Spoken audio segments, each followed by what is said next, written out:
राधे राधे, जय श्री कृष्णा। मैं सीमा सिंह आप सभी धर्म प्रेमियों को सादर प्रणाम करती हूँ। आज मैं आपको श्रावण मास के महात्म्य का 24वां अध्याय सुनाने जा रही हूँ। इस अध्याय में श्रावण मास श्री कृष्ण जन्माष्टमी व्रत का पूरा विधान आता है। आज मैं आपको एक पौराणिक कथा सुनाने जा रही हूँ। एक बार की बात है, एक ब्राह्मण अपनी माता की अस्थियों को गंगा में प्रवाहित करने के लिए काशी की यात्रा कर रहा था। पैदल यात्रा करते करते वह काशी में एक ब्राह्मण के घर आसरा मांगने पहुंचा।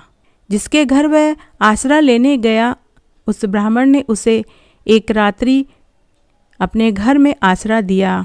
उस ब्राह्मण के घर के आंगन में एक बहुत सुंदर सफ़ेद गाय अपने बछड़े के साथ बंधी हुई थी। सायंकाल के समय दूही न जा सकी थी क्योंकि वह ब्राह्मण किसी कार्य से बाहर चला गया था। जब रात्रि में वह घर आया और उसने देखा कि गाय को दूहा नहीं है तो उसे दुख हुआ। उसने शीघ्र ही अपनी स्त्री को बुलाया और बछड़ा छोड़कर गाय को दूहने चला। जब ब्राह्मण बछड़े को खूंटे से बांधकर गाय के थन से दूध निकालने लगा, बछड़ा बहुत भूखा था, परंतु जब उसे अपनी माँ का दूध पीने को नहीं मिला तो वह उछल उछल कर कूदने लगा। ब्राह्मण बछड़े को खूंटे से बांधकर गाय का दूध निकालने लगा। बछड़ा उछल उछल कर उस ब्राह्मण के पैर को कुचल देता है, जिससे ब्राह्मण को बहुत पीड़ा होती है। ब्राह्मण गुस्से में आकर बछड़े को बहुत मारता है। जब बछड़ा थोड़ा शांत हुआ तो ब्राह्मण ने गाय का दूध निकाला, परंतु वह क्रोध से बछड़े को और मारता है और वह बछड़े को गाय से अलग खूंटे पर बांध देता है। जब गाय अपने बछड़े को दूध न पिला सकी तो वह जोर जोर से रोने लगी। उस समय अपनी माता को रोते देखकर बछड़े ने कहा, हे माता, तुम क्यों रोती हो? तुमको इतना दुख क्यों हो रहा है? यह सुन गाय ने बछड़े से कहा, हे पुत्र, मैं कुछ कह नहीं सकती। उस दुष्ट ब्राह्मण ने तुझे बहुत मारा, इसी कारण मुझे दुख हो रहा है। मैं तुझे दूध भी न पिला सकी। अपनी माता का वचन सुनकर बछड़ा अपनी माँ को समझाता है कि हे माँ, प्रारब्ध के ऊपर संतोष करो, और अपनी माता से कहता है, क्या करें, कहाँ जाएं, हम कर्मों से बंधे हैं। जैसा हमने पहले जन्म में कर्म किया है वैसा हमें भोगना ही पड़ेगा। हमें हंसकर अपने कर्मों को भोगना चाहिए। कोई सुख दुख का देने वाला नहीं है। अपने किए हुए कर्मों का फल ही हमें मिलता है। अपने कर्मों से ही सुख और दुख होता है। सब कुछ कर्मों में ही स्थित है। इसी से मेरी तुम माता हो और मैं तुम्हारा पुत्र हूँ। ये जितने भी जीव हैं ये सभी कर्म से बंधे हैं, इस कारण तुम चिंता मत करो। तब गाय अपने पुत्र के ज्ञानपूर्वक वचनों को सुनकर पुत्र शोक से व्याकुल होकर दुखी होकर बोली, हे वत्स, तुझे सब ज्ञात है, सब जीव कर्म के अधीन हैं, तब भी माया में मैं फंसी हूँ। मैं तेरे दुख को देख नहीं पा रही हूँ। मैं माया में फंसी हूँ। मैं दुख में दुखी हो रही हूँ, इसीलिए रो रही हूँ। मैं तेरे दुख को भूल नहीं सकती। तब माता के ऐसे वचन सुनकर बछड़ा बोला, यदि तू ऐसा जानती है फिर क्यों रोती है? कर्म को बिना भोगे कोई उपाय नहीं है, इसलिए हे माता, तुम दुख को त्याग कर दो। पुत्र के ऐसे कथन को सुनकर गाय माता अत्यंत दुखी हो एक लंबी सांस छोड़ती हुई अपने बछड़े से बोली, मेरा दुख तो तभी जाएगा जब ऐसा ही दुख इस ब्राह्मण को मिलेगा। हे पुत्र, प्रातःकाल मैं उसे अपने सींगों से इतना मारूंगी कि इसके प्राण निकल जाएंगे। तब बछड़े ने कहा, नहीं माते, कदापि ऐसा मत करना, क्योंकि एक तो पहले ही न जाने ऐसा कौन सा दुष्कर्म किया है जिसका फल अभी हम भोग रहे हैं। फिर ब्रह्महत्या का फल आपके ऊपर लग जाएगा। जब पुण्य और पाप समान होता है तब इस संसार में जन्म होता है, और जब पाप पुण्य दोनों के भोग नष्ट हो जाते हैं तभी मुक्ति मिलती है। कभी कर्मों का नाश तो कभी भोग का नाश होता है। इस कारण हे माता, तुम ऐसा कर्म कभी मत करना। कहाँ मैं तेरा पुत्र हूँ और कहाँ तू मेरी माता है। न कोई किसी की माता है, न कोई किसी का पुत्र। कौन माता है, कौन पिता है, कौन स्वामी है, कौन स्त्री है, कोई भी किसी का नहीं है। सब अपने किए हुए कर्मों का फल भोग रहे हैं। तब गाय माता बोली, यह जानते हुए भी मैं माया नहीं छोड़ सकती। तेरे इस दुख का बदला तो मैं लेकर ही रहूँगी, चाहे मुझे ब्रह्म हत्या का पाप ही क्यों न लग जाए। फिर उस ब्रह्म हत्या के लिए मैं उस स्थान को चली जाऊंगी जिसे मैंने देखा है।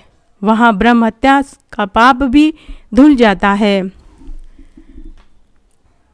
गाय माता के ऐसे वचनों को सुनकर बछड़ा मौन हो जाता है। वह यात्री ब्राह्मण जो अपनी माता की अस्थियों को काशी में गंगा में प्रवाहित करने के लिए आया हुआ था, उनके घर में जिसने आसरा ले रखा था, वह गाय और बछड़े की बातों को सुन रहा था। उस यात्री ब्राह्मण को बड़ा आश्चर्य हुआ। वह गाय माता और उनके पुत्र की पूरी वार्ता को सुन रहा था। वह सोचने लगा कि इस अद्भुत समाचार को प्रातःकाल देखकर ही जाऊंगा। और फिर यह गाय ब्रह्म हत्या का विनाशक स्थान भी बता रही है। यह गाय माता अपनी ब्रह्म हत्या के पाप को कहाँ जाकर धोती है, वो स्थान भी मैं देखूंगा। प्रातःकाल जब उस घर का स्वामी उठा और उसने यात्री ब्राह्मण को जगाते हुए कहा, अरे भाई, अब भी तुम सो रहे हो, तुम्हें जाना नहीं है? तुम अपनी यात्रा को जारी करो, तुम अब यहाँ से जाओ। तब वह यात्री ब्राह्मण बोला कि मुझे थोड़ा सिर में दर्द हो रहा है, मैं थोड़ी देर बाद ही जाऊंगा, मैं थोड़ा और आराम करना चाहता हूँ।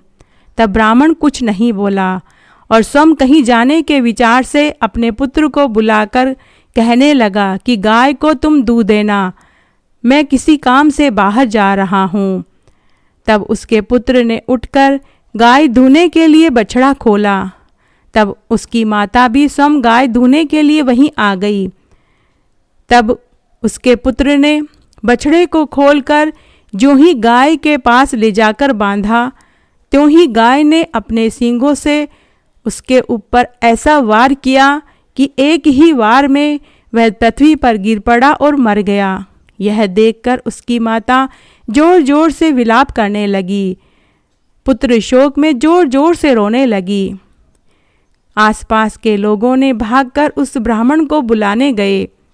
इतने में ही ब्राह्मणी ने क्रोधित होकर उस गाय को खूंटे से खोल दिया और कहा कि इस गाय को अब मैं यहाँ रखकर क्या करूँगी, इसने मेरे पुत्र को ही मार डाला है। वह श्वेत रंग की गाय जैसे ही खूंटे से छूटी और बाहर गई तो लोगों ने देखा कि उसका सारा शरीर काला पड़ चुका था, उस पर ब्रह्म हत्या का पाप चढ़ चुका था। फिर वह अपनी पूंछ उठाए अपने निर्दिष्ट स्थान की ओर चल पड़ी। वह यात्री ब्राह्मण भी उस गाय के पीछे पीछे चलने लगा। चलते चलते वह गाय नर्मदा नदी के तट पर नंदिकेश्वर महादेव के स्थान पर जा पहुंची। वहां जाते ही उसने नर्मदा नदी में 3 गोते लगाए तो उसके सारे पाप छूट गए। नंदिकेश्वर की कृपा और नर्मदा के महात्म्य से उस गाय के ऊपर ब्रह्महत्या का पाप छूट गया।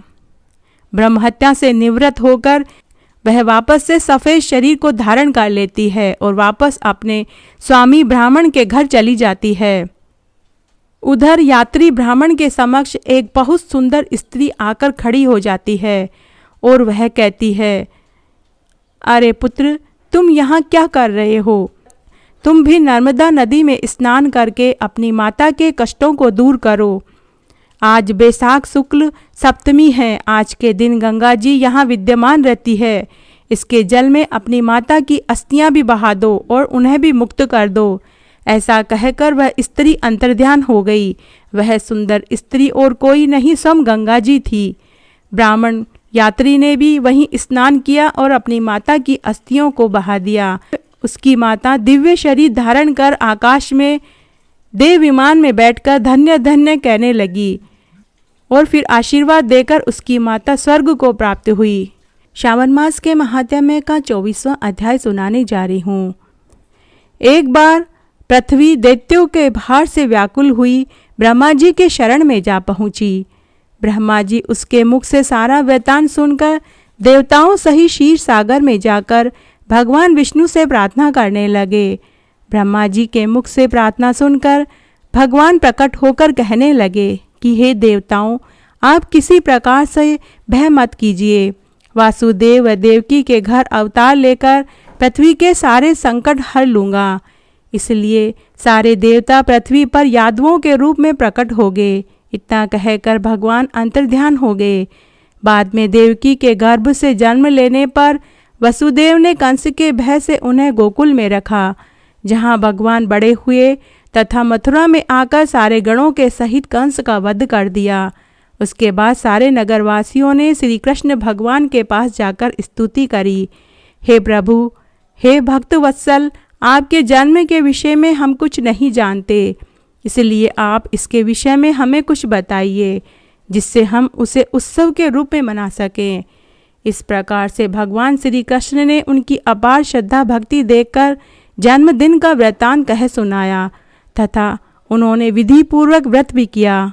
व्रत के प्रभाव स्वरूप भगवान ने व्रत करने वालों के लिए वर दिए। इसके संबंध में एक प्राचीन कहानी है जो इस प्रकार है।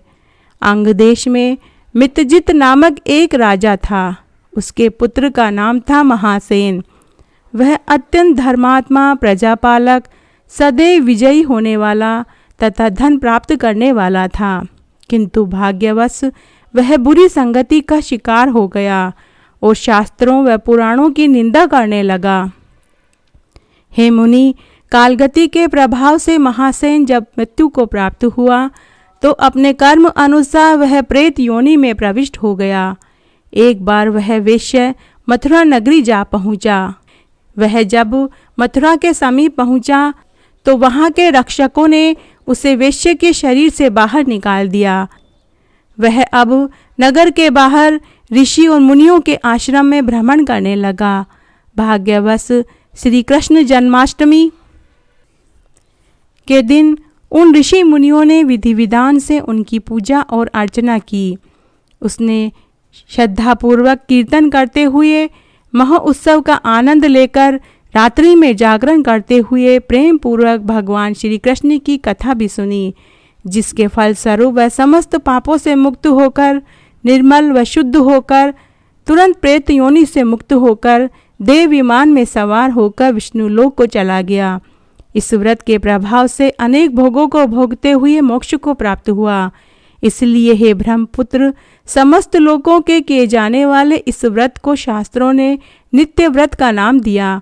ज्ञानी पुरुषों के अनुसार यह व्रत विधि विधान से जो करता है वह मोक्ष को पाता है। अतः जो ये व्रत श्रद्धापूर्वक करता है वह संसार में समस्त सुखों को भोगकर मुक्त लोक में 1,00,000 वर्ष रहकर पुनः संसार में प्रवेश करता है तथा मन वांछित फल प्राप्त करके अशुभ कार्यों से विरक्त होकर उत्तम कुल में जन्म लेकर कामदेव के समान सुंदर रूप वाला होता है। वहाँ न कभी दुष्काल होता है, न ही शत्रु का भय रहता है। वर्षा पर्याप्त होती है तथा ओलावृष्टि व टिड्डी दल के आक्रमण का भय भी नहीं रहता। जिसके घर में श्री कृष्ण भगवान का पूजन होता है उनका घर हमेशा सुख समृद्धि से भरा रहता है। प्रेत और भूत का भय नहीं रहता, यमराज का डर नहीं रहता। जो व्यक्ति श्रद्धा भक्ति पूर्वक जन्माष्टमी के इस व्रत को उत्सव के तौर में देखता है और व्रत करता है वह समस्त पापों से मुक्त होकर बैकुंठ को प्राप्त होता है। इस तरह आज मैंने आपको श्रावण मास के महात्म्य का 24वां अध्याय सुनाया। आशा करती हूँ आपको यह अध्याय ज़रूर पसंद आएगा। मेरे साथ बने रहने के लिए आपका धन्यवाद।